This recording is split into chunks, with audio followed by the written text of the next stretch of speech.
नमस्कार आदरणीय दर्शकवृन्द, यहाँहरूलाई हार्दिक स्वागत गर्न चाहन्छु। म नवराज तानुक। यो टेलिभिजनको विशेष कार्यक्रम। यो विशेष सन्दर्भमा हामी देशको समसामयिक राजनीतिक घटनाक्रम र आम जनताको चासो र चिन्ताको सवालमा रहेर बहस विश्लेषण गर्दै आएका छौँ।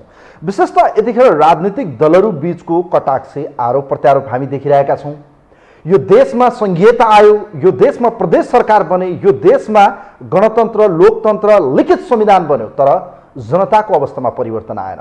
कारण राजनीतिक दलहरू बीचको खिचातानी र राजनीतिक दलहरूले चाहिँ जनताको बीचमा एक किसिमको कमिटमेन्ट गरे कि हामी स्थायित्वको लागि अब निर्वाचन लड्छौँ र निर्वाचित भएर शासन गर्छौँ। र त्यसको एउटा ज्वलन्त उदाहरण नेपाल कम्युनिस्ट पार्टी एमाले र नेकपा माओवादी केन्द्रको गठबन्धन र बनेको नेकपाले 5 वर्षका लागि सत्ता सञ्चालनको बागडोरको एउटा हिस्सा पायो, अर्थात् एउटा जिम्मेवारी पायो।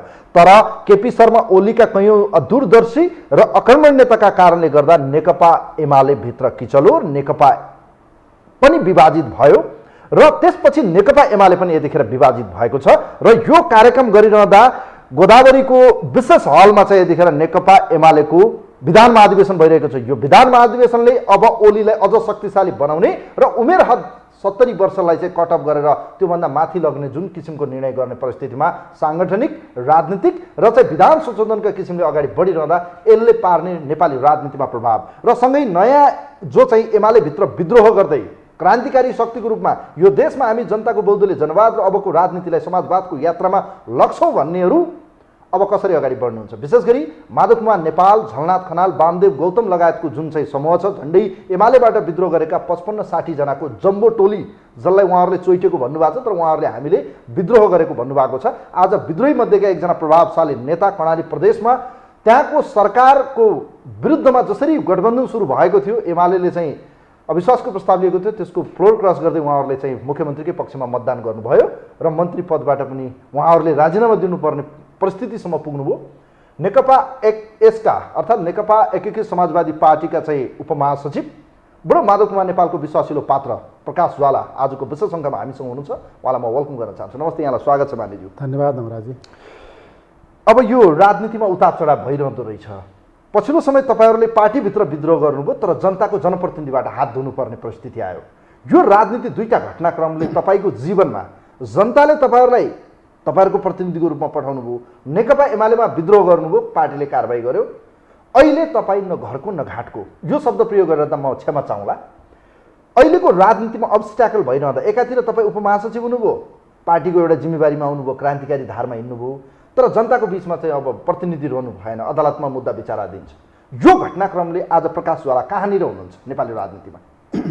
सबभन्दा पहिले लोकप्रिय टेलिभिजन, यो टेलिभिजन मार्फत म विजयादशमी, शुभ दीपावली लगायतका पर्वहरूको अवसरमा सम्पूर्ण देशवासीलाई हार्दिक शुभकामना व्यक्त गर्न चाहन्छु। आज तपाईँले उठाएका केही सान्दर्भिक विषयहरू छन्। स्वाभाविक रूपमा हामीले एउटा विद्रोह गऱ्यौँ। त्यो विद्रोह एउटा सन्दर्भमा आवश्यकताले यो समयको माग हुँदो रहेछ है। केही अन्यायका विरुद्धमा मान्छेहरू बलिदान पनि भएका छन्, शहादत प्राप्त गरेका छन्, जीवन उत्सर्ग गर्न तयार हुन्छन्। त्यसैले पद भन्ने कुरा त्यति ठुलो हो भन्ने म ठान्दिनँ। र मेरो पृष्ठभूमि हेऱ्यो भने पनि पदका निम्ति मरिहत्ते गर्ने, पदका निम्ति जे पनि गर्ने, लालायित हुने, चाकरी गर्ने, सरेन्डर गर्ने, आत्मसमर्पण गर्ने मैले कहिले पनि गरिनँ। किनभने कि स्वाभिमान रोज्नुपर्छ कि आत्मसमर्पण, कि स्वाभिमान रोज्नुपर्छ कि चाहिँ पद प्रतिष्ठा। त्यसैले मैले स्वाभिमान रोजेँ, विद्रोह गरेँ। या म जस्तै धेरै व्यक्तिहरूले यति बेला विद्रोह गर्नुभयो। या पुराना अथवा चाहिँ विगतका कुरा हेर्नुभयो भने मार्क्सले पनि कुनै बेला चाहिँ गलत कुराको विरुद्धमा विद्रोह गर्नुभयो, लेनिनले विद्रोह गर्नुभयो, हुँदा खाँदाको मन्त्री हुनुहुन्थ्यो तपाईँ, हेर्नुहोस् है प्रकाश, विद्रोह गर्नुभयो। तपाईँ हुँदा खाँदाको मन्त्री हुनुहुन्थ्यो, जनताको प्रतिनिधि हुनुहुन्थ्यो, एमालेमा तपाईँ पोलिट ब्युरो सदस्य, केन्द्रीय सदस्य, राम्रै ठाउँमा तपाईँ पुगेको व्यक्ति।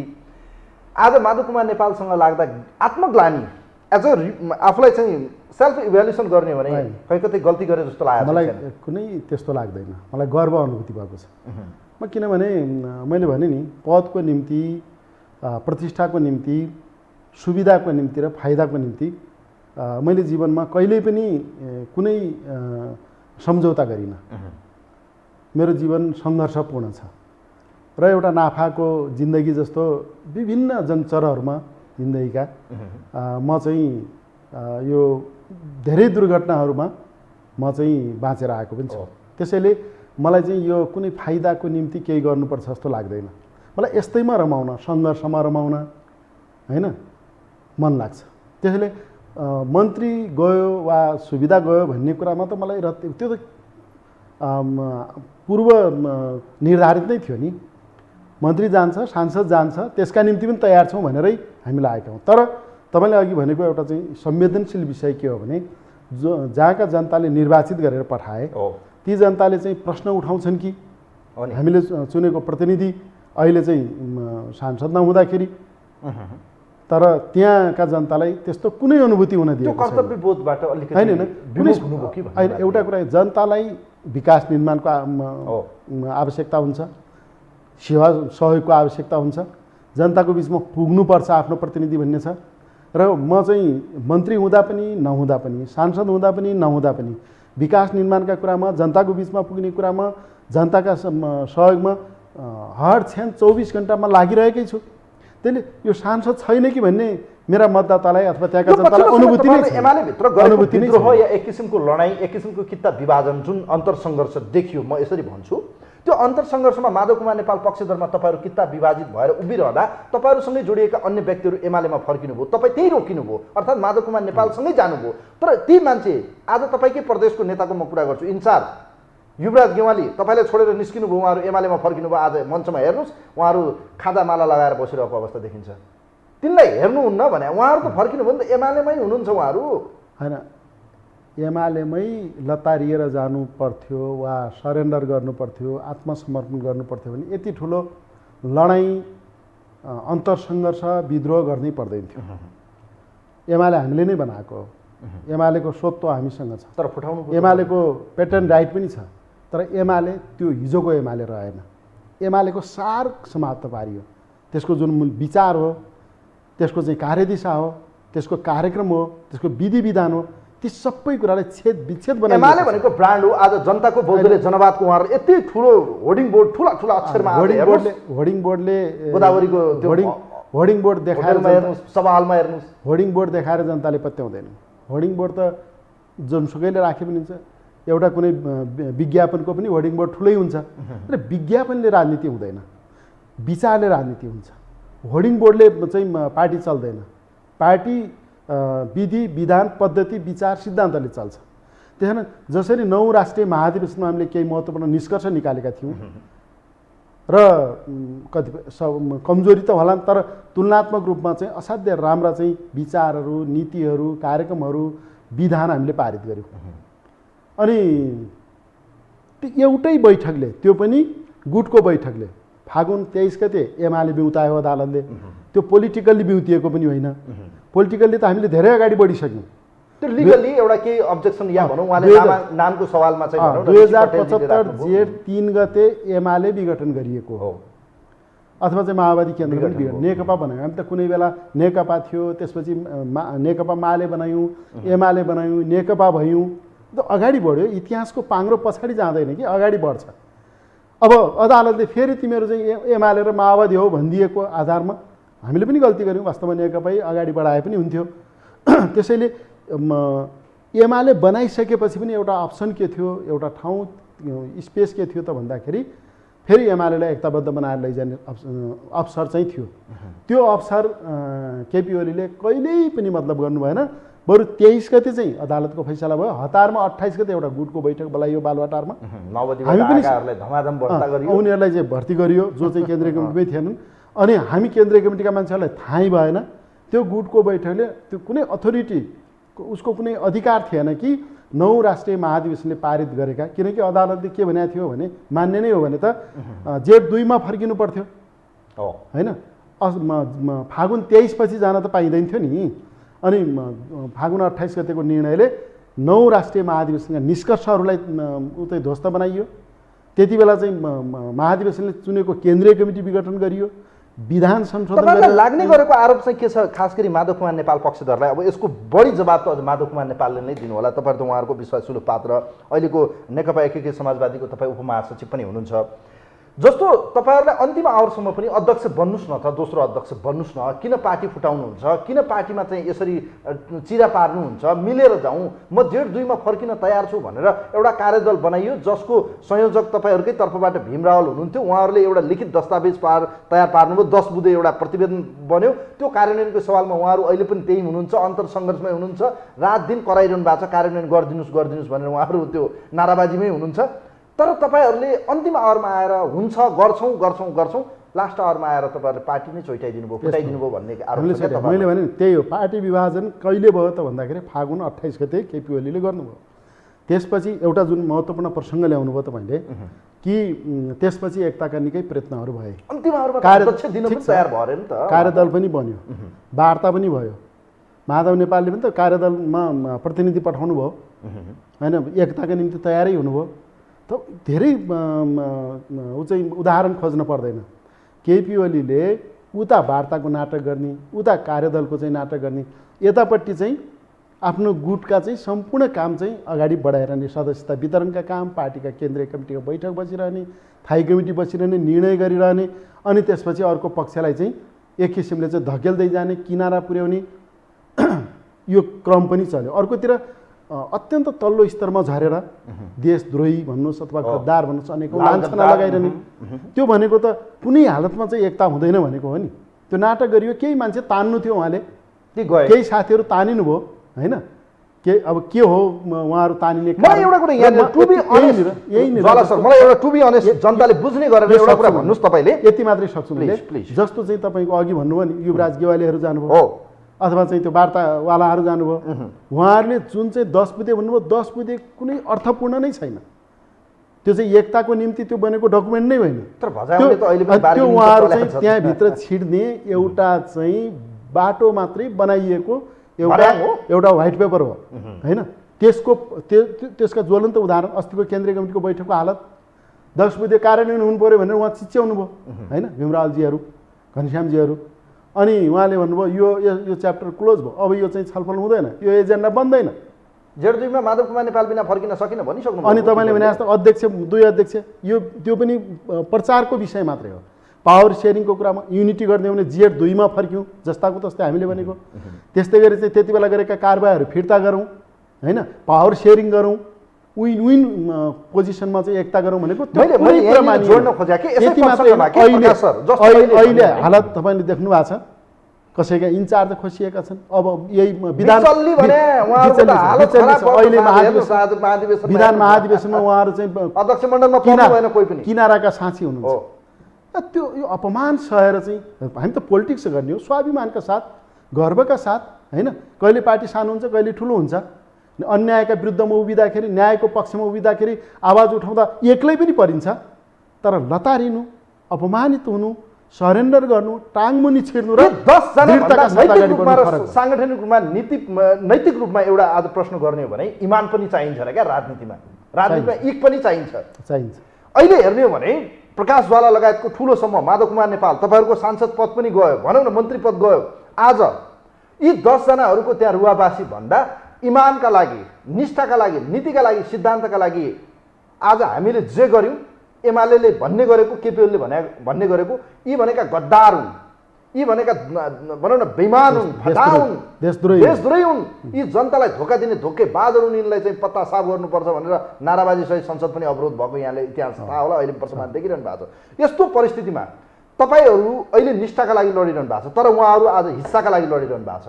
सहीको गलत पनि पाउनुहुन्न, सहीको गलतको त्यो त तपाईँले नै आफैले भनिसक्नुभयो। त्यसकारण हिस्साका लागि हामी कहिले लड्दैनौँ, फाइदाका लागि लडिएन, पदका लागि लडिएन। काम गर्दै जाने क्रममा प्राप्त भएको जिम्मेवारी कुशलता साथ पुरा गरियो। कहीँ दायाँ बायाँ कसैलाई चाहिँ धोका दिने, कहीँ बदमासी गर्ने, कहीँ आर्थिक रूपमा चाहिँ तलमाथि गर्ने कहिल्यै गरिएन। त्यसकारण सिर ठाडो पारेर हिँड्न हामी सक्छौँ। त्यसकारण हिस्साका निम्ति लाग्नेहरू हिस्सा पर्छन् होइन, निष्ठाका साथ अगाडि बढ्नेहरू सफल हुन्छन्। चारजनाले बनाएका हुन् बुझाइ कम्युनिस्ट यहाँनिर पार्टी। जस्तो यो 10 जनाहरूले चाहिँ माधव कुमार नेपाल अन्तिम आवरमा आएर हामीलाई धोका दिनुभयो। हामी त एकताको पक्षमा थियौँ, तर माधव कुमार नेपालले पार्टी समेत फोड्नुभयो, हामीसँग बेइमानी गर्नुभयो, धोका दिनुभयो। उहाँहरूको तर्क तपाईँहरू भन्नु भएको छ हामीलाई पार्टी फोड्नसम्म पुर्याउने उहाँहरू, विधान बनाउने पनि उहाँहरू, मस्यौदा बनाउने उहाँहरू, सबै गर्ने उहाँहरू, अन्तिम आवरमा आएर तपाईँहरूलाई धोका दिनुभयो या दियो। घटनाक्रम त तपाईँले भने जस्तै हुन्। पार्टी दर्ता गर्नुपर्छ भनेर चाहिँ मान्छेलाई चाहिँ प्रेरित गर्ने साथीहरू पनि सबैलाई थाहा छ। विधान ड्राफ्ट गर्ने साथीहरू पनि को थाहा छ। माधव नेपाललाई यति अगाडि बढ्ने अवस्थामा कसले पुर्यायो त्यो पनि थाहा छ। म धेरै कुरा गर्न चाहन्न। एउटै कुरा के हो भने एमाले खोक्रिसकेको अवस्था थियो। केपी ओलीले त्यसको सारलाई एक किसिमले चाहिँ दोहन गरेर एउटा चाहिँ दक्षिणपन्थी अवसरवादी भाषमा चाहिँ पुर्याइसक्नु भएको थियो। अब त्यसलाई चाहिँ जिउँदो जाग्दो रूपमा चाहिँ क्रान्तिकारी स्पिरिटका साथ 9 महाधिवेशनको चाहिँ जो निष्कर्षहरूका जुन चाहिँ निष्कर्षहरू थियो त्यस अनुसार अगाडि बढाउन सकिने अवस्था थिएन। हामीले चाहिँ विभाजन गरेको होइन, हामीले नेकपा एमालेलाई क्रान्तिकारी पुनर्गठनका साथ एकीकृत समाजवादी बनाएका हौँ। हाम्रो लक्ष्य पनि समाजवाद हो, हामी पुग्ने समाजवादमा हो। हामीले चाहिँ राजतन्त्र अन्त्य गरेर गणतन्त्र ल्यायौँ, सामन्तवाद अन्त गऱ्यौँ, जनवादी क्रान्ति राजनीतिक रूपमा हामीले सम्पन्न गऱ्यौँ। त्यसकारण अब हामी चाहिँ समाजवादका चाहिँ आधारहरू तयार पार्ने जो चाहिँ हिजोको निष्कर्ष हो त्यसैमा प्रष्ट छौँ। हामी त्यही रोडम्याप हामीसँग भिड्ने, हामीसँग चोइटेको सानो अंश हो। के हुन्छ र 2-4वटा कुहिएका पातहरू झर्दैमा? उहाँहरूको त तर्क हेर्नुहोस् न, कतिसम्मको उहाँहरू तपाईँहरूलाई भनिरहनु भएको छ भने यिनको हैसियत छैन, यी सबै अवसरवादी हुन्, यी भनेका कुहिएका पातहरू हुन्, झरेर जान्छन्, केही छैन, फरक पर्दैन, पार्टी अगाडि बढ्छ, हिँड्ने हो। उहाँहरू विधान महाधिवेशन आज गर्दै हुनुहुन्छ, उहाँहरूसँग आज कार्यकर्ता छ, तपाईँहरूसँग छैन भन्छन्। सत्य कुरा के हो प्रकाश सर? यो कुनै बेलामा माओवादीलाई चाहिँ राज्य सत्ताले जुन ढङ्गले कोही पनि छैनन्, केही छैन, यसलाई चाहिँ हेप्न सकिन्छ, सिद्ध्याउन सकिन्छ भन्दाखेरिको परिणाम के निस्कियो? मैले भन्न 10 वर्ष जनयुद्ध निस्क्यो नि, त्यसपछिको परिणाम के निस्कियो? त्यसकारण चाहिँ ठिक छ, उहाँहरू आफ्नो बाटो हिँड्नु भएको छ, हामी आफ्नो बाटो हिँडौँला। सत्य कसको पक्षमा छ त्यसैले जित्ला। सत्य जसको पक्षमा छ उसैसँग जनता लाग्लान्, उसैसँग कार्यकर्ता लाग्लान्। अहिले त्यो जो चाहिँ आजको कुम्भ मेला हो त्यस्ता कार्यक्रम हामी पनि धेरै गर्न सक्छौँ। जिल्ला स्तरमै बृहत हजारौँका कार्यक्रम गरेकै छौँ हामीले। मान्छे छन् कि छैनन् भन्ने कुरा त प्रमाणले हेर्ने हो, तथ्यमा हेर्ने हो। त्यसकारण चाहिँ फेरि मान्छे चाहिँ कम भयो भने पनि भोलि एजेन्डाले मान्छे चाहिँ लाग्ने हो। जसको नीति ठिक छ, विचार ठिक छ, सिद्धान्त ठिक छ, कार्यदिशा ठिक छ, नेतृत्व ठिक छ, होइन, निष्कलङ्क नेतृत्व छ, एउटा राष्ट्र र जनताप्रति प्रतिबद्ध नेतृत्व छ, त्यागी नेतृत्व छ, ऊर्जाशील नेतृत्व छ, त्यसै अनुसारको सही विचार र कार्यक्रम छ भने आज कम भयो भने हामीसँग कम छैन। मलाई मनमा लागेको प्रश्न एउटा स्पष्ट वक्ता हो, मलाई जानकारी छ। मेरो मनमा लागेको प्रश्न, तपाईँहरू भन्नुहुन्छ केपी ओली गलत हो, उहाँले प्रतिगमन गर्नुभयो, प्रतिगमनको मतियार हुनुभयो, आज प्रतिक्रान्तितिर उहाँ जानुभयो, देशको व्यवस्था खान खोज्नुभयो, तपाईँहरूले आरोप लगाउनुभयो, तपाईँहरूले पार्टीभित्र विद्रोह गर्नुभयो। तर यो चाम भन्ने कि एक किसिमको अब यो मौरी जहाँ मह छ त्यहीँ भुल्छ भन्छन्, जहाँ गुलियो त्यहीँ भुलियो जस्तो यो नेकपा एमालेको कार्यकर्ताको तपाईँहरूप्रतिको आकर्षण किन बढ्न सकेन? उहाँहरू यदि गलत हो भने सही र गलत त छुट्याउन सक्ने त्यति त एक किसिमको क्षमता त त्यतिको बुजुर्ग कार्यकर्तामा हुनु होला, हुन्छ पनि होला, तर उहाँहरू तपाईँहरूभन्दा त्यतैप्रति बढी आकर्षित भएको देखियो क्या? के हो यो खास कारण? केपी ओलीले प्रतिगमन गर्नुभयो, गल्ती गर्नुभयो, पार्टीलाई चाहिँ भाड्नुभयो, यो आरोप होइन, यो त तथ्य हो, सत्य हो, वास्तविकता हो। त्यो दुनियाँले देखेको छ। प्रतिगमनका विरुद्धमा राजनीतिक दलहरूका संयुक्त आन्दोलन भए, प्रतिगमन पराजित भयो, केपी ओलीको त्यो चाहिँ राज्य सत्ता ढल्यो, होइन, यो त सबै उजागर नै छ। अब जहाँसम्म चाहिँ अब त्यहाँ केही आकर्षण छ कि भन्ने कुरामा मलाई त्यस्तो आकर्षण देखिँदैन। केही जस्तो तपाईँले सङ्केत गर्न खोज्नु भएको हो त्यो मध्यमार्गी साथीहरूको भने छुट्टै कुरा हो। उहाँहरूसँग पनि त कति मान्छे गए, कसैले के ठान्थ्यो भने अब चाहिँ हामी त्यता लाग्दाखेरि एकीकृत समाजवादीमा त 10-15% मात्रै होलान्, स्थिति त त्यो रहेन। आखिर चाहिँ उहाँहरूसँग पनि मान्छे चाहिँ लाम लागेर त उता पछाडि लाग्यो, उहाँहरू लाग्नुभयो। अनि त्यस्तै कोही यता लागे, कोही उता लागे, त्यो त आफ्नो आफ्नो बाटो लाग्यो। त्यसकारण चाहिँ अहिले केपी ओलीमा अथवा चाहिँ उहाँको चाहिँ गुणगान गाउने, स्तुति गाउने, फोटो बोक्ने, केपी बा भनेर नारा लाउने, आई लभ यु केपी बा भन्नेहरूको त एउटा झुन्ड होला।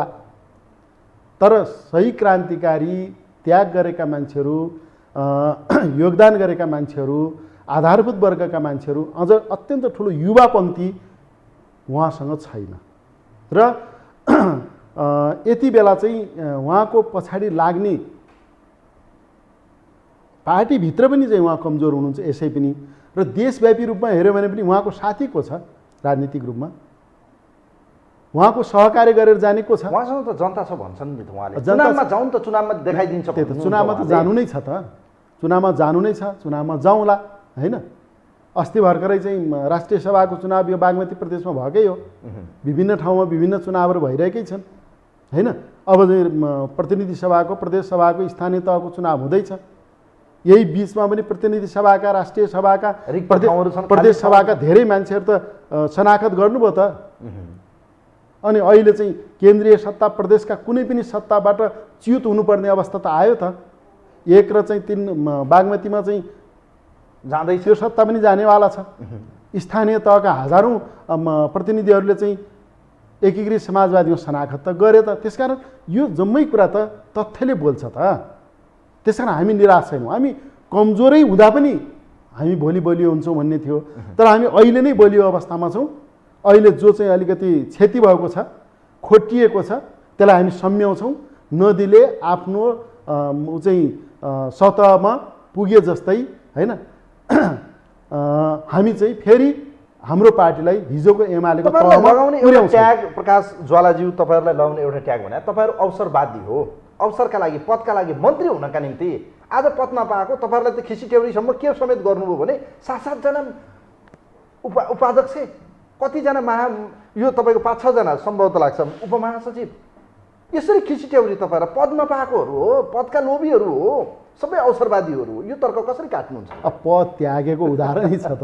हामी चाहिँ मन्त्री, सांसद सब त्यागेर होइन, त्यता चाहिँ चाकरी गरेको मुख्यमन्त्री पो भइन्थ्यो होला। अनि सबै कुरा त्यागेर लागेका चाकरी गरेर भएका पनि होलान्। त्यसकारण चाहिँ अब यो त हामीलाई लाउने आरोपको त कुनै तुक अर्थ केही पनि छैन, त्यो बेतुकको तर्क हो। केही दिन पहिले तपाईँहरूको 1-2 गते सम्भवतः लाग्छ मलाई, जहाँसम्म जानकारीमा अलिकति तलमाथि भयो, म क्षमा चाहँला, तपाईँहरूको एउटा प्रथम तपाईँहरूको केन्द्रीय कमिटीको बैठक सम्मेलन भयो, जसले राजनीतिक प्रतिवेदन प्रस्तुत गर्नुभयो उहाँले। अब राजनीतिक कार्यदिशाको सवालमा कुरा गरौँ। नेकपा एमालेको पनि आज विधान महाधिवेशन भइरहेको छ। नेकपा एमाले आफूलाई परिमार्जित गर्दै अब जनताको बहुदलीय जनवादमा चाहिँ खरो रूपमा प्रस्तुत गर्ने र उमेर हदसँगै राजनीतिक रूपमा आज राजनीतिक प्रतिवेदन, साङ्गठनिक रूपमा ईश्वर पोखरेलले प्रस्तुत गर्ने र तपाईँहरूको विधानमा चाहिँ विष्णु पौडेलले उहाँहरूले प्रस्तुत गर्दै हुनुहुन्छ। तपाईँहरूकोमा चाहिँ राजनीतिक प्रतिवेदन प्रस्तुत भयो कि जहाँ चाहिँ जनताको बहुदलीय जनवादलाई तपाईँहरूले आत्मसात गर्दै अब समाजवादको क्रान्तिकारी यात्रामा तपाईँहरू जाने भनेर माधव कुमार नेपालले यो उद्घोष गर्नुभयो। अब भन्नुहोस्, तपाईँहरूको राजनीतिक कार्यदिशा कसरी सम्भव छ? समाजवाद भने के हो, कसरी तपाईँहरूले लिएको हो? जनताको बहुदलीय जनवाद पनि तपाईँहरू बोकिरहने, समाजवादको यात्रा पनि गर्छु भन्ने, अनि चाहिँ तपाईँको एमालेको जस्तो देखिने, एमालेकै छोटे भाइ जस्तो देखिन खोज्या हो कि के हो? खास कुरा भनिदिनु न। अब म यसमा 3वटा विषय प्लिज। पहिलो कुरा, एमालेको जुन चाहिँ विधान महाधिवेशनको गाईजात्रा छ, त्यो भिड मात्रै हो। त्यहाँ कुनै बहस छलफल होला जनवादी तरिकाले, हाम्रो चाहिँ जनवादी केन्द्रीयताको सिद्धान्त छ, त्यसअनुसार व्यापक छलफल होला। त्यहाँ एकदम महत्त्वपूर्ण सुझाव आउलान्, ती सुझाव चाहिँ दस्तावेजहरूमा सम्बोधन होलान्। मलाई त्यो विश्वास लाग्दैन। त्यो प्रदर्शन हो होइन, प्रदर्शन गर्नुभयो उहाँले। जे रेडिमेड चाहिँ दस्तावेज छन् तिनीहरू चाहिँ जस्ताको तस्तै पास गरेर उहाँहरू हिँड्नुहुन्छ। ती दस्तावेज हेऱ्यो भने अग्रगमनकारी कार्यदिशा देखिँदैन।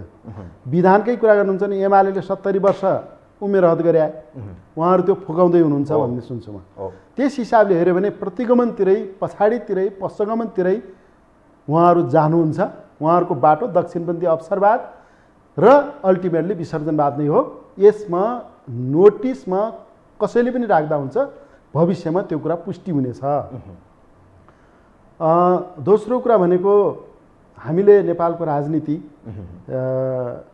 राजनीतिक परिवेशलाई हेऱ्यो भने 62-63 को जुन आन्दोलन गऱ्यौँ, जसलाई हामीले जनक्रान्ति भन्यौँ हामीले, र त्यति बेला हामीले जनताको बहुदलीय जनवादको मार्गदर्शनमा जनवादी कार्यक्रमको राजनीतिक पक्षलाई हामीले प्राप्त गऱ्यौँ हैन।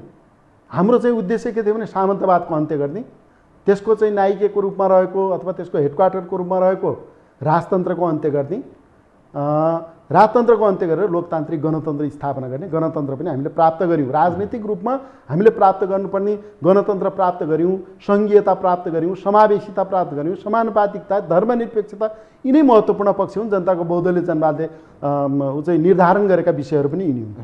हामी यो सफलतामा पुग्यौँ र क्रान्तिको अब नेपाली समाज मूलतः पुँजीवादी समाज, सामन्तवाद अन्त्य भयो र सामन्तवादका केही अवशेष छन् त्यसलाई अन्त्य गर्ने हो र मूलतः पुँजीवादी समाजमा परिणत भयो नेपाली समाज। र नेपाली समाजको अहिलेको दुःख, अहिलेको पीडा, अहिलेको चाहिँ मुख्य शोषण भनेको दलाल पुँजीवादी शोषण हो। त्यसलाई अन्त्य गर्ने अबको क्रान्तिको लक्ष्य हुनुपर्छ। त्यो कसरी गर्ने त भन्दाखेरि उत्पादनको काम गर्ने, सिर्जनाको काम गर्ने, विकासको काम गर्ने, जनमुखी काम गर्ने, लोक कल्याणकारी काम गर्ने, प्रगतिशील सुधारका काम गर्ने, विकास निर्माणका ठुला मेगा प्रोजेक्टहरू चलाउने, पुँजी निर्माण गर्ने, राष्ट्रिय पुँजीको विकास गर्ने र राष्ट्रिय पुँजीको विकास गरेर दलाल पुँजीवादलाई चाहिँ हामीले थला पार्दै जाने, उसलाई उसका शोषण दमनलाई अन्त्य गर्दै जाने र दलाल पुँजीवादबाट नेपाली अर्थतन्त्रलाई मुक्त गर्ने, नेपाली समाजलाई मुक्त गर्ने र राष्ट्रिय पुँजीको विकास भएको स्वतन्त्र राष्ट्रिय अर्थतन्त्र सहितको आत्मनिर्भर अर्थतन्त्र सहितको स्वाधीन राष्ट्र बनाउने। क्लियर छ हाम्रो कुरा हैन। त्यही कुरा हामीले पास गऱ्यौँ र अब चाहिँ हामीले के भन्यौँ त भोलि के गर्ने त? आज त हामी यहाँ छौँ, भोलि कहाँ जाने त भन्दाखेरि यसरी हामी निर्वाचन कार्यनीति हाम्रो के बन्यो भने हामी निर्वाचन लड्ने, निर्वाचनमा जित्ने, सफलता प्राप्त गर्ने, सत्तामा पुग्ने, सरकारमा पुग्ने, त्यहाँ फेरि मैले अघि भने जस्तै प्रगतिशील सुधारका काम गर्ने, विकास निर्माणका काम गर्ने, जनपक्षीय काम गर्ने, उत्पादनका काम गर्ने हैन, लोक कल्याणकारी काम गर्ने, पुँजी निर्माणका काम गर्ने, पुँजीवादको विकास गर्ने, राष्ट्रिय पुँजीको विकास गर्ने र समाजवादका आधारहरू तयार पार्ने र हामी यही बाटोबाट प्रगति के अरे यो शान्तिपूर्ण तरिकाले समाजवादमा पुग्ने हामीले हाम्रो कार्यदिशा तय गऱ्यौँ।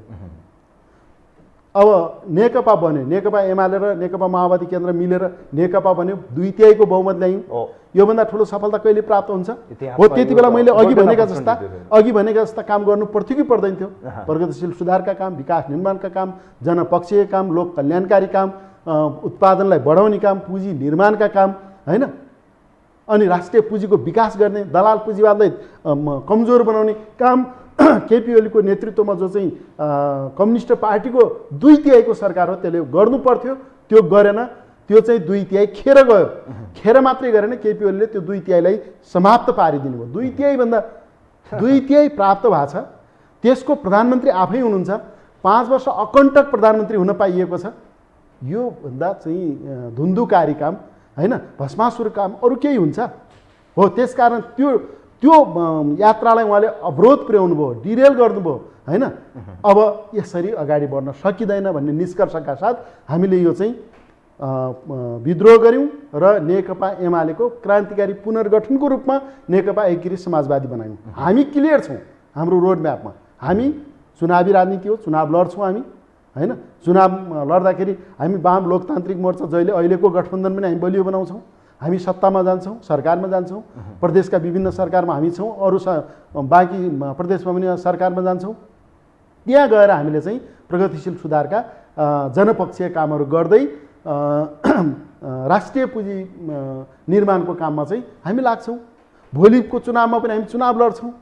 हामी चाहिँ चुनाव विजय प्राप्त गरेर हामी त्यो मेजर पार्टीहरू एक ठाउँमा आएर हाम्रो यात्रा भनेको समाजवादको यात्रा हो। तपाईहरु मानिज्यू यत्रो दुईटा पार्टीहरू मिलेर तपाईहरु एक ठाउँमा आउनुभयो, चुनाव जित्नुभयो, जनताको अपार माया, जनमत त यति धेरै पाउनुभयो नि तपाईले भने जस्तो मेजोरिटी 2/3 मेजोरिटीको एराउन्डमै तपाईहरु पुग्नुभयो क्या।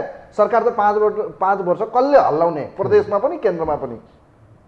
तर के गरिस् मङ्गलले आफ्नै ढङ्गले हेर्नुहोस्, फेरि त परिस्थिति त यस्तो बन्यो कि सबै घुमिफिरी उहाँले भन्ने तपाईहरुले घेराबन्दी गर्नुभयो, मैले काम गर्न सकिनँ, तपाईहरु भन्नुहुन्छ चलाउन सकेन।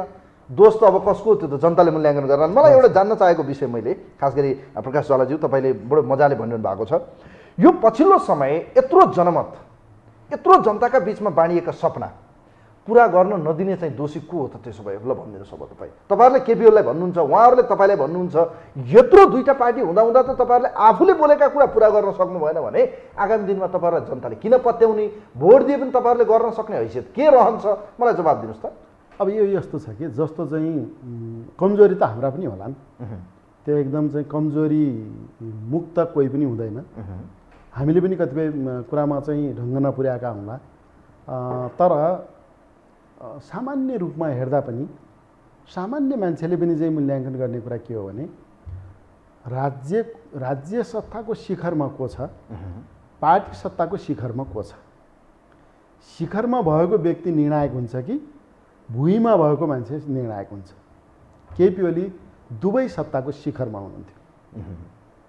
हामी भुइँमा थियौँ, हामी जमिनमा थियौँ, धरातलमा थियौँ, हामी बोल्थ्यौँ, आवाज उठाउँथ्यौँ। अस्ति केन्द्रीय कमिटीको बैठकमा चाहिँ केपी ओलीले करिब 3 घन्टा बोल्नुभयो अरे। त्यसका भीमरावलजीहरूले चाहिँ 10 बजे कार्यान्वयन हुनु पऱ्यो भन्नुभयो, बस्नुभयो। घनश्यामजी चाहिँ बिचमा चिच्याउनु भयो, होइन यो चाहिँ अब 3 बुँदा फरकै राख्नु भने संसद विघटनलाई कसरी बन्न सकिन्छ संवैधानिक हो भन्नुभयो, बोल्नुभयो, चिच्याउनु भयो। उहाँको आवाज चाहिँ हरायो, उड्यो। उहाँले बस्नुहोस् भन्नुभयो, उहाँ थचारिनु भयो। भन्न खोजे यस्तो खालको एउटा चाहिँ अहङ्कारवाद, यस्तो खालको सर्वसत्तावाद, यस्तो खालको एउटा चाहिँ दम्भ, यस्तो खालको एउटा चाहिँ अतिवाद चाहिँ त्यहाँ उहाँमा सिर्जना भयो कि भुइँतिर उहाँले हेर्नु भएन, जमिनतिर उहाँले हेर्नु भएन, सर्वेसर्वा वरिपरि चाहिँ आफूभन्दा सिनियर नेताहरू छन् उहाँले देख्नु भएन, आफूभन्दा धेरै त्याग गरेका मान्छेहरू पनि यो पार्टीमा छन् उहाँले त्यो पनि देख्नु भएन। दुईटा पार्टी मिलाएर चाहिँ हामीले नेकपा बनाएका छौँ, त्यो संवेदनशीलता दुई पार्टी बिचको, किनभने फरक धारमा फरक प्र्याक्टिसमा अगाडि बढेका पार्टीहरू मिल्दाखेरिका चाहिँ धेरै चाहिँ कन्ट्राडिक्सनहरू हुन सक्छन्, त्यो संवेदनशीलता पनि उहाँले हेर्नु भएन। दायाँ बायाँ नहेरेर उहाँ चाहिँ एकदम दम्बका साथ एक्लै अगाडि बढ्नु, कसैका सुझाव पनि सुन्नु भएन, कसैका अनुरोध पनि सुन्नु भएन, होइन। कोही बोल्दै गरे, कोही चिच्याउँदै गरे, कोही रुँदै गरे, कुनै कुराको वास्ता गर्नु भएन। आखिर चाहिँ उहाँ आफ्नो मिसनमा, गलत मिसनमा, होइन। गलत कसरी त भन्दाखेरि 2/3 बहुमत ल्याएको प्रधानमन्त्रीले 5 वर्षसम्म जनताको पक्षमा, राष्ट्रको पक्षमा काम गर्नु पर्यो, संसद विघटन किन गर्ने? कति ल्याउनलाई विघटन गर्ने के? 2/3 त आएकै थियो, अनि के 100% आउँथ्यो? अनि त्यो त कुनै चाहिँ पुष्टि गर्ने त ठाउँ थिएन। संविधान मिचेर त्यो पनि व्यवस्थामाथि अप्ठ्यारो पर्ने गरी, पार्टी ध्वस्त हुने गरी, यो अनेक खालका चाहिँ घटनाक्रम हेर्दाखेरि को दोषी मैले भन्न पर्दैन। त्यो चाहिँ जुन मूल ठाउँमा, निर्णायक ठाउँमा जो बसेको हुन्छ, भान्सामा बसेको मान्छेले, होइन, खाना दियो भने अरूले खाने, नदिए नखाने त हो। उसैले आफै चाहिँ अब हसुर्नसम्म हसुर्छ, अरूलाई वास्तै गर्दैन भने त अनि भान्से दोषी हो कि अरू दोषी हो? त्यसकारण चाहिँ यो कुरा त अब इतिहासको कठघरामा हामी सबै छौँ। हामी अग्नि परीक्षामा छौँ, केपी ओली र उहाँको टिम पनि अग्नि परीक्षामा छ, हामी पनि अग्नि परीक्षामा छौँ। अझ पनि जनताले पत्याउँछन् त प्रकाश सर, तपाईँलाई के लाग्छ? नहीं, त्यही भएर त जनताको बिचमा जान्छौँ हामी। नपत्याए पुनर्विचार गरौँला। हामीले गल्ती गरेको कुरा चाहिँ जनता त बोल्दैनन्। हेर्नुहोस्, म 2टा उदाहरण तपाईँलाई दिन्छु। 64 सालमा माओवादीले जित्छ कसैले भन्दैन थियो। जनताले के ठाने भने चाहिँ आश पनि भयो, त्रास पनि भयो।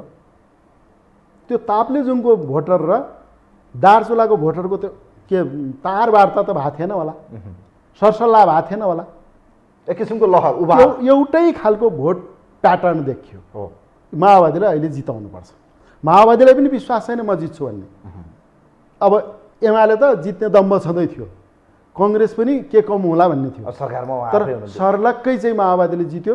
जनताले एउटा खालको एउटा चाहिँ फैसला गरे, तिमी चाहिँ जङ्गलबाट आयौ, 10 वर्ष युद्धबाट फर्कियौ र तिमी अब फेरि फर्किन हुँदैन, त्यसकारण भोट दिन्छौ र तिमीले धेरै आशा बाँडेका छौ, तिमीले गर्छौ कि गर्दैनौ भनेर चाहिँ एउटा मूल्याङ्कनका निम्ति, होइन। अनि 70 को चुनाव आयो, त्यो पनि कोही सरसल्लाह गरे जस्तो सर्लकै माओवादीलाई हराए त, होइन। एमालेलाई त्यति धेरै चाहिँ भोट दिए, जिताए। त्यसले जनताले त वेट गरेर बसिया हुन्छ, पर्खेर बोल्दैन, चिच्याउँदैन, हल्ला गर्दैन, गाली गर्दैन, होइन। तर उसले चाहिँ बेलामा निर्णय गर्छ, दण्डित फैसला गर्छ, त्यो त अदालतभन्दा बलियो हुन्छ। त्यसैले त जनअदालत भने हो। हामी सबै जनअदालतमा जाँदैछौँ। तर तपाईँहरू एउटा सिट जित्न सक्नुहुन्न रे क्या? केपीओलले भन्नुभएको त्यो फैसला एकल रूपमा यदि दावा गरेर भनिदिन्छु, उहाँले भन्नुभएको छ, उहाँका पक्षधर नेताहरूलाई कतिले त कानै काटिदिन्छु पनि भन्नुभयो। माधव कुमार नेपाल र उहाँको पार्टीले एउटा पनि सिट जित्यो भने कान काटेर फालिदिन्छु, जिब्रो काटेर फालिदिन्छु, आत्महत्या गर्छु, धराराबाट आम फाल्छु लगायतका अभिव्यक्तिहरू आउँदैछन्। त्यो त्यही बेला हेरौँला। त्यो चाहिँ धेरैले भनेका छन्। हो, हाम्रो पनि नोटिसमा छ। हामी जनताको बिचमा ठुलो च्यालेन्ज छ नि त तपाईँहरूलाई त अहिले। च्यालेन्ज त छ। 2054 मा माले भएको जस्तै वामदेवको हालत पो हुन्छ कि भन्छन् मान्छेले। हुँदा फेरि हुन्छ के अरे सिपी मैनालीको तरिका नपुर्याए हुन्छ। तर हामीसँग ठिक विचार छ, ठिक सिद्धान्त छ, ठिक नीति छ, हाम्रो कार्यदिशा सही छ, हामीसँग बोनाफाइड लिडरहरू छन्, निष्कलङ्क नेताहरू छन्, क्षमतावान नेताहरू छन् र युवा पङ्क्ति अहिले अझ सबभन्दा चाहिँ हाम्रो एउटा चाहिँ शक्ति भनेको अत्यन्त ठुलो युवा पङ्क्ति हामीसँग छ र एउटा कमिटमेन्टका साथ, एउटा प्रतिबद्धताका साथ, एउटा सङ्कल्पका साथ विद्रोह गरेको छ। त्यो बेलाको र अहिलेको सन्दर्भ धेरै फरक हो। मैले एउटा जान्न चाहेको विषय यो शब्द प्रयोग गर्दा अन्यथा नलागोस्, आज पुग्न आएमा क्षमा चाहला। तपाईँहरू सबै कम्युनिस्टहरूको एउटै मकसद हो भनिन्छ। अब तपाईँ यात्रामा हिँड्दै हुनुहुन्छ, बाटो फरक होला, पुग्नुपर्ने गन्तव्य एउटै हो तपाईँहरूको। चाहे माओवादी केन्द्र होस्, चाहे तपाईँहरूको एमाले होस्, अब एकीकृत समाजवादी होस् या अन्य सानातिना जो पनि छन्, तपाईँहरूको लगभग समाजवाद नै हो। जनताको जीवनस्तरमा चाहिँ परिवर्तन ल्याउनु, गरिब सर्वहारा वर्गको नेतृत्व गर्ने तपाईँहरू चाहिँ यो वर्गीय आन्दोलन गर्ने नेतृत्व गर्ने पङ्क्ति हो, यो पार्टी हो। तर यो पसल खोलेको जस्तो क्या मैले भने नि, एउटा व्यापार खोलेको जस्तो यो थरीको भिन्न भिन्न किन भने एउटै हो गन्तव्य भने एउटै ठाउँमा बस्न नसकिने हो र भने यो चार थरीका पसल किन भने सकिने हो। त्यो सकिने हो भनेरै हामीले नेकपा बनाएका हौँ। नेकपा बनायौँ त खुसी नै भयौँ, जनता पनि खुसी भए। चुनावी तालमेल गर्दा त्यति धेरै भोट दिए, जनताले त एउटै कम्युनिस्ट पार्टी चाहेका छन् नि। यहाँ पदका निम्ति तानातान गरेको जनताले मन पराउँदैन। हेर्नुहोस् त, दुई कम्युनिस्ट एक हुँदा जनता कति खुसी भयो, कति धेरै भोट। हेर्नुहोस् त, नेपालमा कम्युनिस्ट जनक भार कति रहेछ, जनताको लोकप्रियता कति रहेछ। कारण हामीले पनि एकताकै कुरा गरेको, एकताको पक्षमै उभियो, एकताका निम्ति अनेक प्रयत्न गर्यौँ। त्यही नेकपाको एकता जोगाउन लाग्यौँ हामी। पहिलो कुरा त्यो जोगाउन दिइएन। विभिन्न शक्ति केन्द्रहरूले पनि खेल्यो होला नि त, निर्णायक त हामी नै हो। भएन, ठिक छ, अब चाहिँ त्यो त नेकपा जोगिएन, एमाले जोगाउँ होइन। एकताको निम्ति कम प्रयत्न गरियो। हाम्रा नेताहरू जानुभयो होइन ऊ चाहिँ पार्टी कार्यालयमा धुम्बाराईमा। त्यो पनि बोलाउने, छलफल गर्ने, एकताको निम्ति समेट्ने, सबैको चाहिँ एउटा सम्मान हुने गरी, सबैले विन विन जित्ने गरी लैजाने कुरा फेरि पार्टीको मूल नेताको काम होइन, जिम्मा होइन। धकेल्ने, उछिट्याउने, अपमान गर्ने, लात्ने हान्ने, हिर्काउने, त्यो प्रवृत्तिले एकता हुन्छ। अनि यो त्यहाँ त कस्तो अवस्था छ भने तपाईँ चाहिँ सरेन्डर गर्नुभयो भने पनि विगतमा कन्ट्राडिक्ट गर्नुभएको छ भने, विगतमा कहीँ कतै चाहिँ विरुद्धमा बोल्नु भएको छ भने त्यसको पनि सजाय पाउनुहुन्छ। त्यो आत्मसमर्पण गरी पनि सुख पाइनेवाला छैन, जस्तो विधान महाधिवेशनमा केही साथीहरूले बोल्दै हुनुहुन्छ। भोलि त्योभन्दा अझ चर्को भोग्नुहुनेछ। किनभने विधानले संशोधन गरेर लगेपछि त शक्तिशाली भयो नि त, डन्डा बजाइहाल्नु। त्यसकारण चाहिँ एउटा कुरा के हो भने एकताको निम्ति धेरै धेरै चाहिँ एकदम चाहिँ हुँदाहुँदै, प्रयास हुँदाहुँदै होइन, एकताको चाहिँ निम्ति अत्यन्त धेरै आशा हुँदाहुँदै अथवा चाहिँ त्यसका निम्ति चाहिँ एकताको चाहिँ आग्रह हुँदाहुँदै अब एकता गर्नेहरूले, निर्णय गर्नेहरूले नगर्दाखेरि यो अवस्था आयो। फेरि पनि हामीले केन्द्रीय कमिटीको अस्तिको बैठकले नै हामीले निर्णय गरेका छौँ, बृहत वाम एकताका निम्ति हामीले अपिल। बृहत्तर वाम एकता भने प्रचण्डहरूसँग एकता हो होइन, सबैसँग हुन्छ। जस्तो केपी ओलीको पार्टीमा अहिलेको प्रवृत्ति चाहिँ अन्त्य भयो, त्यो प्रवृत्ति चाहिँ पराजित भयो होइन। पार्टी सुध्रियो, सचियो, ठिक ढङ्गले गयो, माओवादी रूपान्तरित भयो, नयाँ ढङ्गले अगाडि बढ्यो। अरू कतिपय साना पार्टीहरू छन्, उनीहरूले पनि रियलाइज गरे ल अब एकताको जरुरत छ, कम्युनिस्ट आन्दोलनलाई एकताबद्ध गर्नुपर्छ, हामीले कम्युनिस्ट पार्टीलाई एकीकृत गर्नुपर्छ भन्ने सबैमा चाहिँ त्यो सुविचार आयो, सकारात्मक सोच आयो। आग्रह पूर्वाग्रह त्याग्दै गयौँ। आफूभित्रका कमजोरीहरू, राजनीतिक वैचारिक रूपमा रहेका कमजोरीहरू, सङ्गठनात्मक रूपमा रहेका कमजोरीहरू अथवा चाहिँ कार्यशैलीमा रहेका कमजोरी हामी सबैले रियलाइज गरेर सच्याउँदै गयौँ भने भोलि फेरि त्यो उज्यालो अवस्था आउन सक्छ, त्यो उज्यालो क्षितिज देखिन सक्छ। कम्युनिस्ट आन्दोलनको एकताको निम्ति फेरि अभियानको चलाउने, त्यसको अभियन्ता बन्ने, त्यसको मियो बन्ने, त्यसको नेतृत्व गर्ने काम पनि भ्रम के छ भने पूर्व मन्त्रीज्यू, जस्तो अहिले पनि भ्रम छ, यो भ्रमलाई तपाईँ कसरी हेर्नुहुन्छ? नेकपा एमाले भनेको एउटा ब्रान्ड हो, जसको ब्रान्ड चिन्ह भनेको अझ भन्ने भने सूर्य चिन्ह। यो हुँदाको अलिकति हाइफाई एक किसिमको दम्ब र त्यो नहुँदाको चाहिँ आफू चाहिँ सकिएको या मेरो अस्तित्व छैन कि भन्ने एक किसिमको यो भ्रम हो या यथार्थ हो? मैले जान्न चाहेको विषय एमालेको सूर्य चिन्ह बिना एमालेबाट छुटिएकाहरूको अस्तित्व के हुन्छ? यो त्यो माया मोह क्या सूर्य ब्रान्ड चिन्हको ब्रान्ड समयक्रममा इतिहासमा धेरै ब्रान्ड बने, धेरै ब्रान्ड खुस्किए पनि। काङ्ग्रेस ब्रान्ड थियो, चुनाव हार्न नपर्ने, उसले पनि पटक पटक हारेको छ। माओवादी एउटा ब्रान्ड बन्यो, एकदम चाहिँ 2/3 नजिक पुर्यायो, ऊ पनि चाहिँ हार्न पर्ने स्थिति आयो। एमाले ब्रान्ड थियो,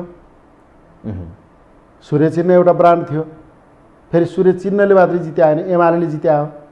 एमालेको नेतृत्व ठिक बाटोमा हिँडेको बेला, एमाले ठिक नीति विचार ल्याएको बेला, एमालेसँग चाहिँ ऊर्जाशील ती चाहिँ एकदम चाहिँ क्रिम कार्यकर्ताहरू नेताहरू भएको बेला एमाले जित्यो होला।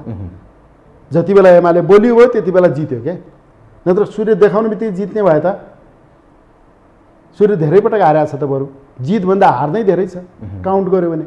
बागमती प्रदेशको राष्ट्रिय सभाको चुनावमा चाहिँ कलमले जित्यो त, सूर्यले त हार्यो होइन। त्यसकारण चाहिँ सूर्यले जित्ने होइन, सूर्य कुनै मार्क्सवाद वा कुनै विचार, त्यही त मैले भने यो दम्ब हो, यो भनेको प्राविधिक विषय हो। त्यसकारण चाहिँ अब यो मैले भन्न पर्दैन, यो एकदम अत्यन्त ठुलो भ्रम हो। उहाँहरू कुहिरोको कागमा हुनुहुन्छ, केही निश्चित मान्छेहरू उहाँका वरिपरि छन्। कम्युनिस्ट पार्टीको नेता सामन्तवादी शैली तरिकाले होइन झाँक्री गर्नेहरू सब बाहिर त सब राम्रो। एउटा नाङ्गो राजाको कथा छ कि होइन, राजा चाहिँ यिनी सवार हुन्छन्, सधैँ सबैले जय जयकार गर्छन्। एउटा बच्चाले चाहिँ महाराज तपाईँ त नाङ्गै हुनुहुन्छ भने जस्तै धेरैले चाहिँ घेराबन्दीमा राखेका छन्, जयकार गरेका छन् होइन। पनि आई लभ यु केपी बा भनेका छन्। बाबरे त्यो सम्पूर्ण जनता संसारै मेरै वरिपरि घुमेको छ कि भन्ने भ्रम छ। त्यो भ्रम धेरै समय लाग्दैन। अब भ्रमकै कुरा गर्नुभयो, जनतामा एउटा अर्को भ्रम पनि पर्यो क्या। पछिल्लो समय तपाईँहरूलाई गठबन्धनको सरकार त बनाउनु भयो, केपी ओलीलाई बालकोट भनौँ न, खास गरी बालुवाटारबाट बालकोटको बारदलीमा त पुर्याउनु भयो।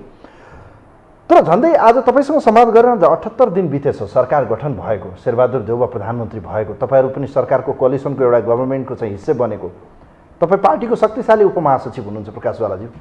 के कहाँनिर ठेकपुच्छर मिलेन, के कहाँनिर तपाईँहरूको तिथिमिति मिलेन कि, कहाँनिर बार्गेनिङ मिलेन कि, तपाईँहरूको के कुरामा चाहिँ यति धेरै असन्तुष्टि कि, कहाँनिर चाहिँ मिलेन? आज देउवा असफल, तपाईँहरूको गठबन्धनप्रति जनताको वितृष्णा, प्रश्न, यो असफलता किन, के कारणले तपाईँहरू यति प्रश्न खडा गर्ने ठाउँ बनाइदिनु भयो? म पनि स्वीकार गर्छु, ढिलो हुन हुँदैन थियो, यो कमजोरी भएको छ जो जसका कारणले भए पनि।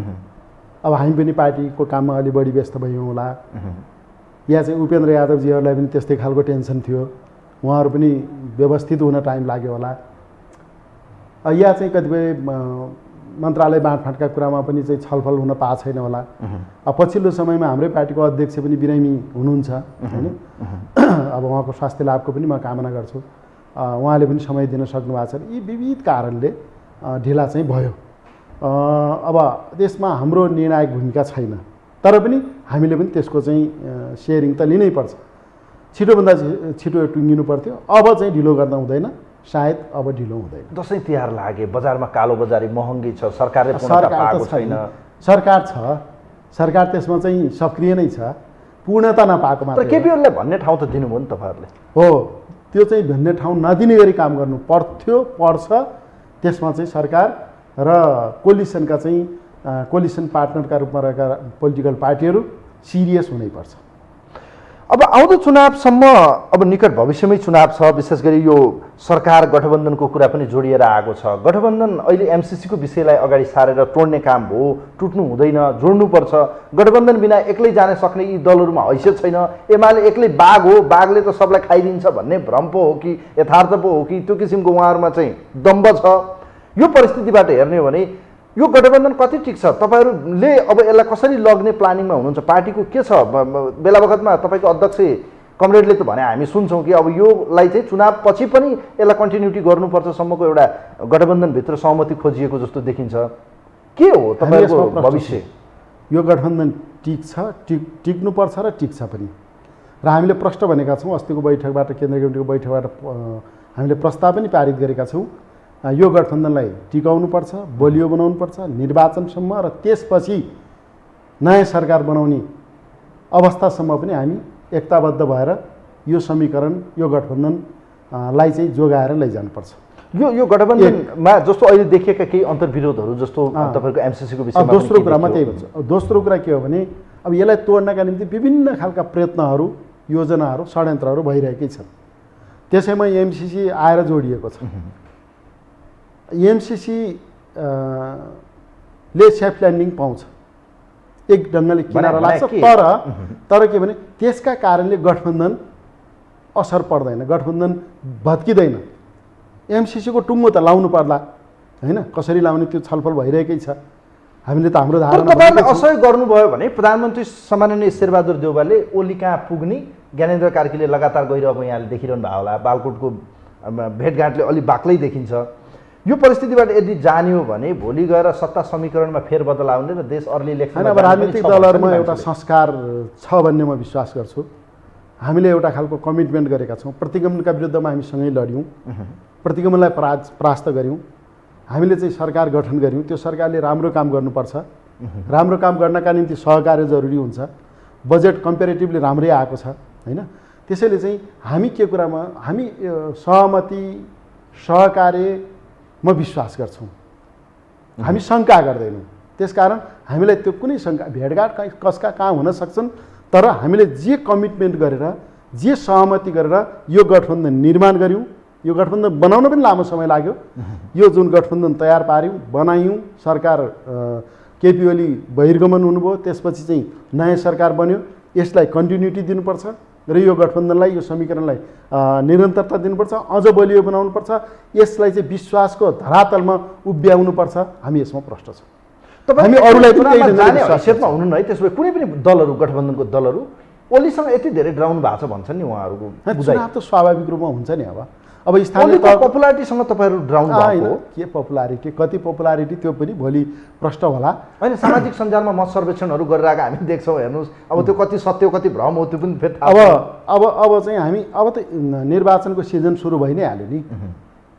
अब 5-6 महिनापछि स्थानीय तहको चुनाव गर्न परिहाल्यो। अब एउटा कुरा के भने पहिले अलिकति उल्टो जस्तो भएको थियो होइन। त्यसलाई सच्याउन पाएको भए राम्रै हुन्थ्यो। तर स्थानीय तहको चुनाव त अब अवधि त सकिन थाल्यो। स्थानीय तहको चुनाव गर्नुको बाध्यता छ। त्यसैले स्थानीय तहको चुनाव हुन्छ, निर्धारित समयमै स्थानीय तहको चुनाव हुन्छ, निर्धारित समयमै प्रदेश र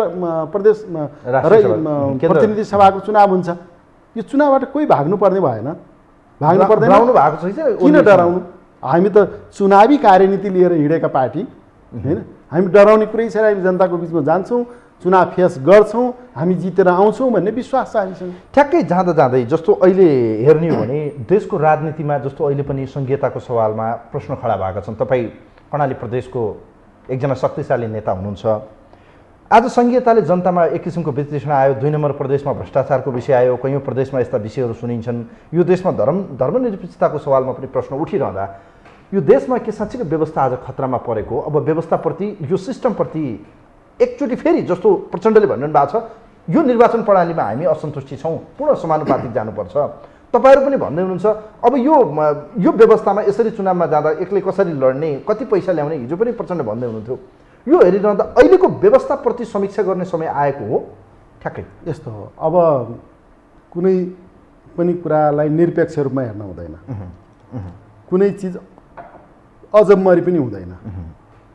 र त्यसमा समय परिस्थिति अनुसार त्यसलाई चाहिँ पुनर्व्यवस्थित गर्दै पुनर्परिभाषित गर्दै जानुपर्छ काल समय काल परिस्थिति अनुसार। मदन भण्डारीले भन्नुभएकै छ नि, हामीले 5औं राष्ट्रिय महाधिवेशनको ब्यानर बनायौँ, जस्तो जडसूत्रवाद र विसर्जनवादको विरोध गरौँ, मार्क्सवादको सृजनात्मक प्रयोग र विकास गरौँ। नेपाली विशिष्टता अनुसार मार्क्सवादको चाहिँ हामीले यहाँको सन्दर्भ अनुसार, यहाँको परिवेश अनुसार, यहाँको विशेषता अनुसार हामीले मार्क्सवादको सृजनात्मक रूपमा प्रयोग गर्ने, सृजनात्मक रूपमा विकास गर्ने सम्मको आँट त गऱ्यौँ। त्यही हामीले एकदम ठुल्ठुला उपलब्धि प्राप्त गऱ्यौँ क्रान्तिबाट, आन्दोलनबाट। गणतन्त्र, मैले अघि नै भने, व्यवस्था परिवर्तन त राजनीतिक उपलब्धि प्राप्त गर्यो, एउटा चाहिँ एक किसिमले युगान्तकारी परिवर्तन भयो। ती चिजहरू आधारभूत रूपमा तिनीहरूमाथि तलमाथि गर्न सकिँदैन। गणतन्त्रमाथि च्यालेन्ज गर्न कसैले पाउँदैन, सङ्घीयतामाथि च्यालेन्ज गर्न पाउँदैन, धर्मनिरपेक्षता एमाले भित्रका कयौं नेताले भनेका छन्, एमाले इतर पक्षले भनेका छ, कमल थापाहरूले भन्नु भएको छ। यी त चाहिँ हाम्रो अहिलेको व्यवस्थाका मूल विशेषता हुन्। लोकतान्त्रिक गणतन्त्रको ब्युटी नै यही हो हैन।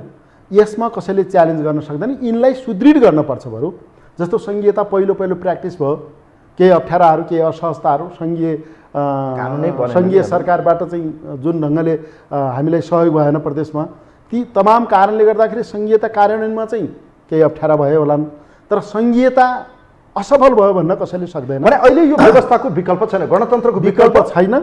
अहिलेका चाहिँ उपलब्धिलाई अझै हामीले चाहिँ एक किसिमले विकास गर्दै सुदृढ गर्दै हामी अगाडि बढ्ने हो।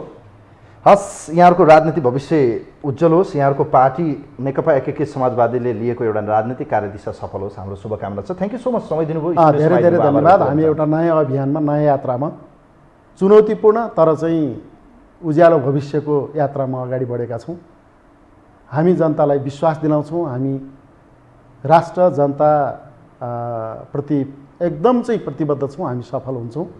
हस्, यहाँहरूलाई धेरै धेरै धन्यवाद छ। आदरणीय दर्शकवृन्द, यो विशेष सन्दर्भ, विशेष लाइभमा हामीसँग नेकपा एकीकृत समाजवादी पार्टीका चाहिँ केन्द्रीय शक्तिशाली उपमहासचिव, पूर्व मन्त्री, कर्णाली प्रदेशका प्रभावशाली नेता प्रकाश ज्वाला आजको विशेष सङ्ख्यामा हामीसँग हुनुहुन्थ्यो। देशको यो बदलिँदो राजनीति परिवेश र पछिल्लो समय देखिएको गठबन्धनभित्रको अलिकति सत्ता समीकरणमा किन अझै पूर्णता पाउन सकेन र विशेषतः नेकपा एमालेको यो विधान महाधिवेशन र नेकपा एकीकृत समाजवादी पार्टीले लिएको राजनीतिक कार्यदिशा कसरी सफल हुन्छ, देशका जनताले अब कुन राजनीतिक दललाई पत्याउलान् त, अहिलेको परिवेशमा अर्ली इलेक्सन कति आवश्यक छ, यी लगायतको विषयमा कुराकानी गऱ्यौँ। कार्यक्रम हेरिदिनु भयो यहाँहरूप्रति आभार व्यक्त गर्दै आजको यो विशेष अङ्कबाट कार्यक्रमको अतिथिसँगै, कार्यक्रमको इन्टायर टिमसँगै आजलाई कार्यक्रमबाट म पनि बिदा हुन्छु। नमस्कार।